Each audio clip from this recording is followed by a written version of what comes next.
Bismillah, alhamdulillah, wassalatu wassalamu ala rasulillah. Kita lanjutkan pembacaan kitab ringkasan Al-Bidayah wa Nihayah karya Al-Imam Ibnu Katsir rahimahullah ta'ala. Insyaallah pada kesempatan kali ini kita akan membahas tema penciptaan malaikat dan penciptaan jin.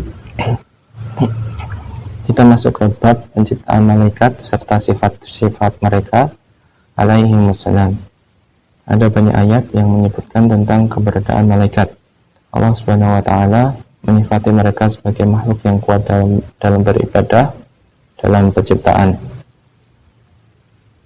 Elok dipandang, besar fisiknya, serta memiliki kemampuan menjelma dalam berbagai wujud.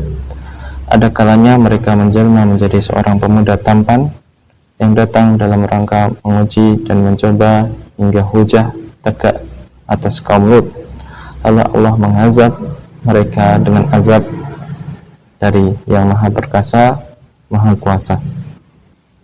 Begitu juga halnya Jibril yang pernah datang kepada Nabi Shallallahu Alaihi Wasallam dalam sifat-sifat yang beragam. Terkadang datang dalam rupa Dihyah bin Khalifah al-Kalbi, terkadang dalam rupa seorang Arab dusun atau Arab Badui, terkadang pula dengan rupa aslinya. Ia memiliki 600 sayap. Jarak antara kedua sayapnya sejauh jarak antara timur dan barat. Mereka mampu mengangkat kota-kota kaum Lut yang berjumlah 7 kota, berikut dengan penghuni-penghuni yang ada di dalamnya.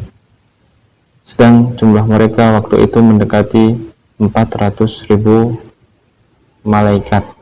Semua kota tersebut diangkat di atas ujung sayap-sayapnya hingga mencapai batas langit. Sampai-sampai para malaikat mendengar golongan anjing dan kotakan ayam mereka.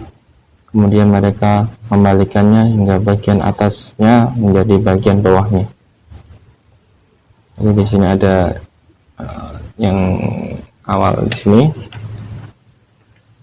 membahas tentang sifat malaikat Jibril, kemudian dilanjutkan sifat malaikat yang mengazab kaum Lut. Kita lanjutkan. Dan di antara sifat malaikat Israfil, di sini kita membahas malaikat Israfil ya.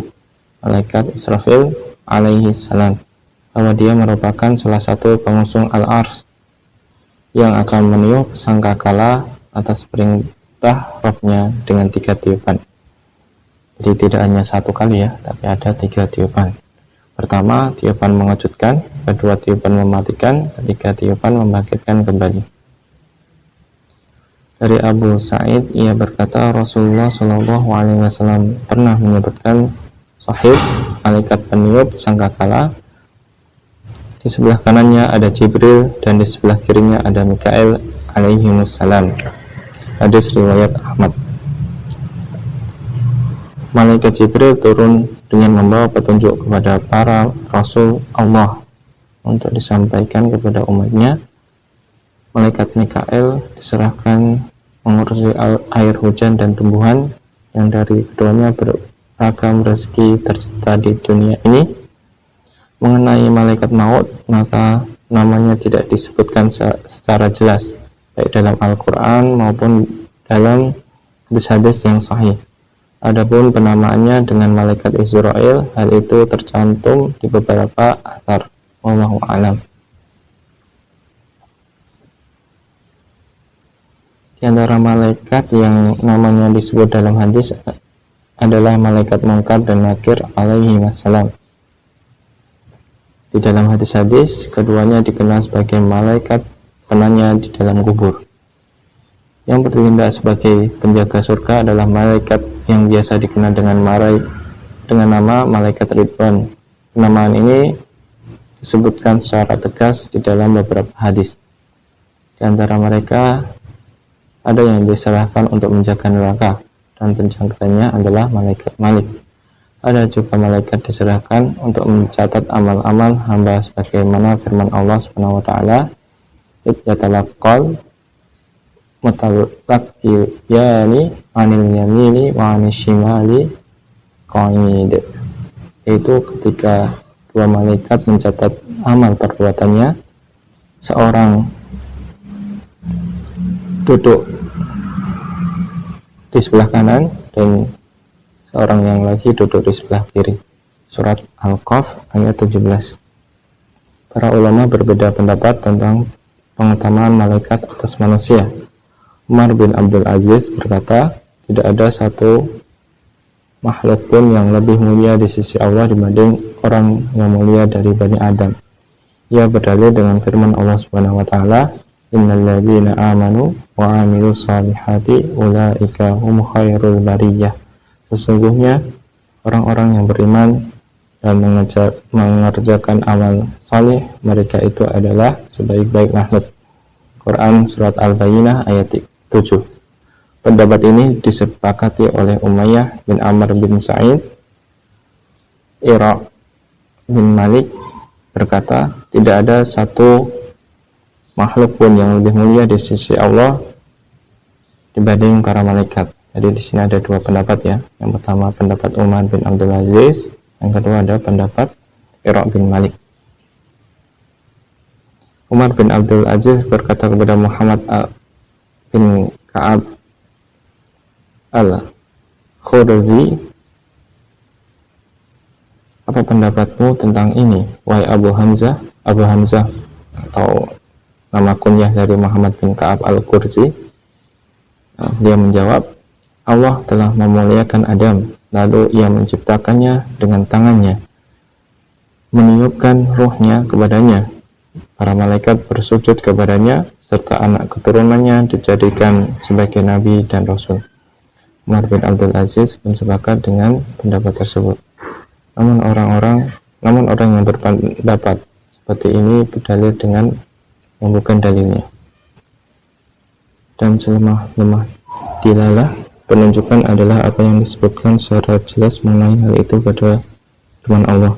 Sesungguhnya orang-orang yang beriman dan mengerjakan amal soleh. Nah, karena kandungan ayat ini tidak hanya terbatas pada manusia, karena Allah telah menyifati para malaikatnya dengan iman pada firman-Nya, mereka berfirman kepadanya. Surat Al-Ghafir ayat 7. Jadi ada yang berpendapat malaikat itu bisa jadi yang paling mulia, bisa jadi Bani Adam ya. Ini ada dua pendapat. Dan ada juga yang berpendapat begitu juga halnya dengan jin. Allah berfirman, "Wanna lamma sami'nal huda amanna bih." Dan sesungguhnya kami tatkala mendengar petunjuk, yaitu Al-Qur'an, kami beriman kepadanya. Surat Al-Jin ayat 13.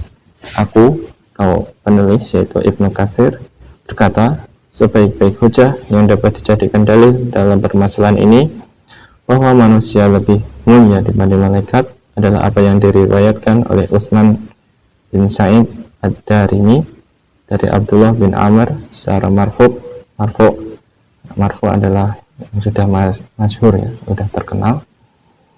Dan itulah pendapat yang paling benar. Ia berkata, setelah Allah menciptakan surga, para malaikat berkata, wahai Tuhan kami, peruntukan ini untuk kami, sehingga kami dapat makan dan minum darinya, karena Engkau telah menciptakan dunia untuk anak-anak Adam.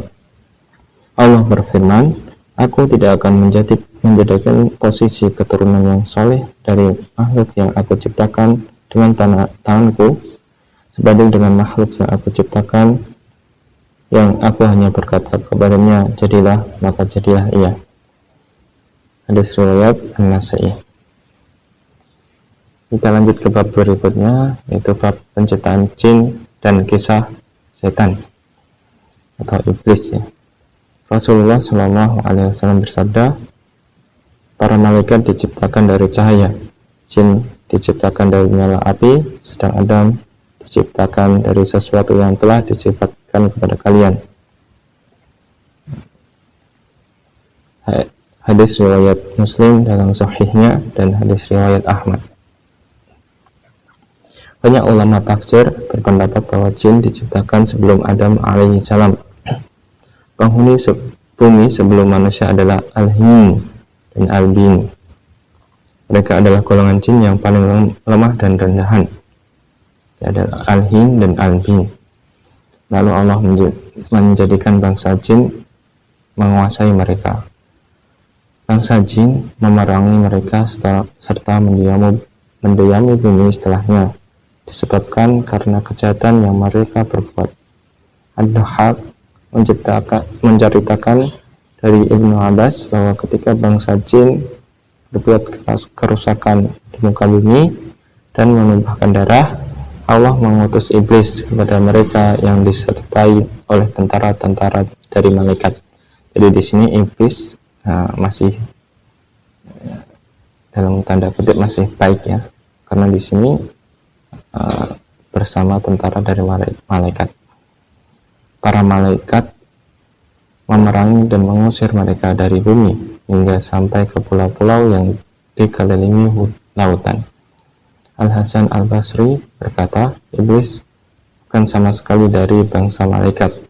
Iblis adalah cikal bakal jin, seperti halnya Adam cikal bakal manusia. Para jin diciptakan dari api. Mereka tidak ubahnya manusia.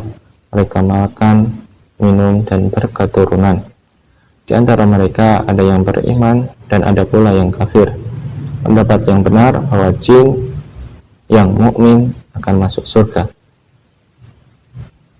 Jadi jin ada yang baik, ada yang buruk ya. Kemudian sebelum iblis bermaksiat, ia bernama Azazil dan kunyahnya adalah Abu Quddus. Diriwayatkan dari Jabir dari Nabi SAW, beliau bersabda, sesungguhnya iblis meletakkan singgasananya di atas air, kemudian menyebarkan bala tentaranya, dan yang paling dekat kedudukannya adalah yang paling besar fitnahnya. Di sini fitnah maksudnya adalah ujian ya, atau godaan ke manusia ya. Yang paling dekat itu adalah yang paling pintar dalam menggoda manusia. Hadis riwayat Muslim dan Ahmad. Demikian kisah tentang penciptaan jin dan malaikat. Wassalamualaikum warahmatullahi wabarakatuh.